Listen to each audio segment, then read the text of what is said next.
பஹல்காமில் April 22 பயங்கரவாதிகள் நடத்திய தாக்குதலுக்கு 22 நிமிடங்களில் பதிலடி கொடுத்துள்ளதாக ராஜஸ்தானில் நடைபெற்ற நிகழ்ச்சியில் பிரதமர் நரேந்திர மோடி தெரிவித்துள்ளார்.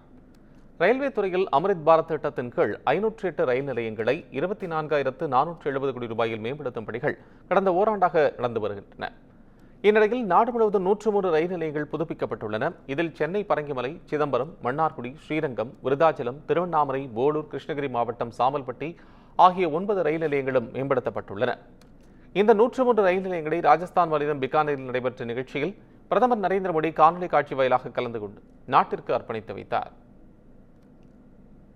विद्युत नवीन एवं नवीकरणीय ऊर्जा रिमोट का बटन दबाकर उद्घाटन, शिलान्यास और लोकार्पण.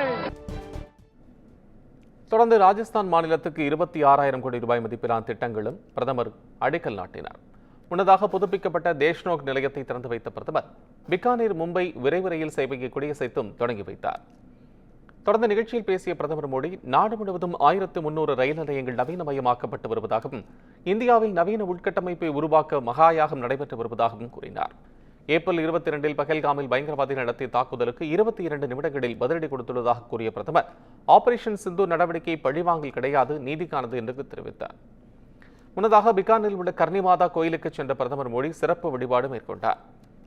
அதைத் தொடர்ந்து தேஷ்நோக் ரயில் நிலையத்திற்கு வந்த மாணவ மாணவிகளுடன் பிரதமர் மோடி கலந்துரையாடினார்.